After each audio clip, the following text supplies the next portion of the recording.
بسم اللہ الرحمن الرحیم۔ انسانی تاریخ کا آغاز کہاں سے ہوا؟ یہ سوال صدیوں سے انسان کے ذہن میں موجود ہے۔ قرآن ہمیں بتاتا ہے کہ زمین پر پہلا انسان اور پہلا نبی حضرت آدم علیہ السلام تھے۔ اللہ تعالیٰ نے انسان کو مٹی سے پیدا فرمایا اور فرمایا کہ میں زمین میں اپنا نائب بنانے والا ہوں۔ فرشتوں نے سوال کیا کہ کیا ایسی مخلوق پیدا کی جائے گی جو زمین میں فساد کرے گی؟ اللہ نے فرمایا، میں وہ جانتا ہوں جو تم نہیں جانتے۔ اللہ نے آدم علیہ السلام میں روح پھونک کی اور فرشتوں کو حکم دیا کہ سجدہ کریں۔ سب نے سجدہ کیا مگر ابلیس نے انکار کیا۔ اس نے تکبر کیا اور یہی تکبر اس کی ہمیشہ کی ہلاکت بن گیا۔ اللہ نے آدم علیہ السلام کو علم عطا فرمایا، تمام چیزوں کے نام سکھائے۔ یہی علم انسان کی اصل پہچان بنا۔ یہ ثابت ہو گیا کہ عزت کا معیار نہ نسل ہے نہ طاقت، بلکہ علم اور اطاعت ہے۔ پھر اللہ نے آدم علیہ السلام کو جنت میں رکھا اور ان کے لیے حضرت حوا علیہ السلام کو پیدا فرمایا۔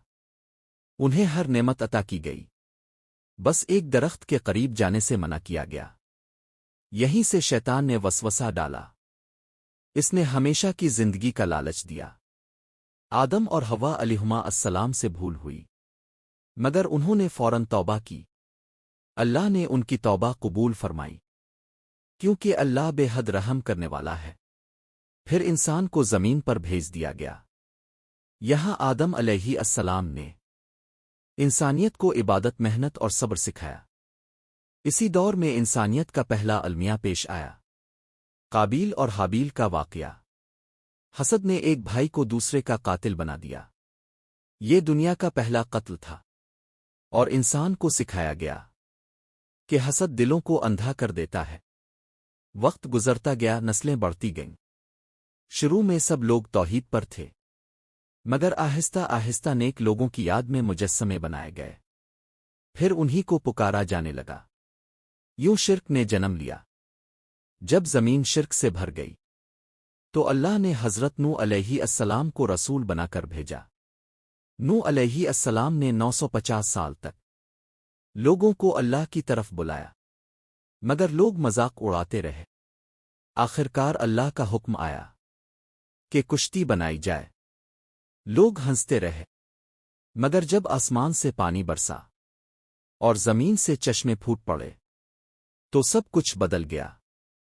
نوح علیہ السلام کا اپنا بیٹا بھی ایمان نہ لایا۔ باپ نے پکارا مگر بیٹا طوفان میں ڈوب گیا۔ یہ لمحہ انسانیت کو سکھا گیا کہ نجات صرف ایمان میں ہے، نسب میں نہیں۔ طوفان تھما، کشتی ٹھہر گئی اور ایک نئی دنیا نے جنم لیا۔ آدم علیہ السلام سے نوح علیہ السلام تک ایک ہی پیغام تھا، اللہ ایک ہے، اسی کی عبادت کرو۔ یہ کہانی صرف ماضی نہیں، یہ آج کے انسان کے لیے بھی ہے۔ اگر ہم نے سبق نہ سیکھا تو تاریخ خود کو دہرا سکتی ہے۔ اللہ ہمیں ہدایت پر قائم رکھے، آمین۔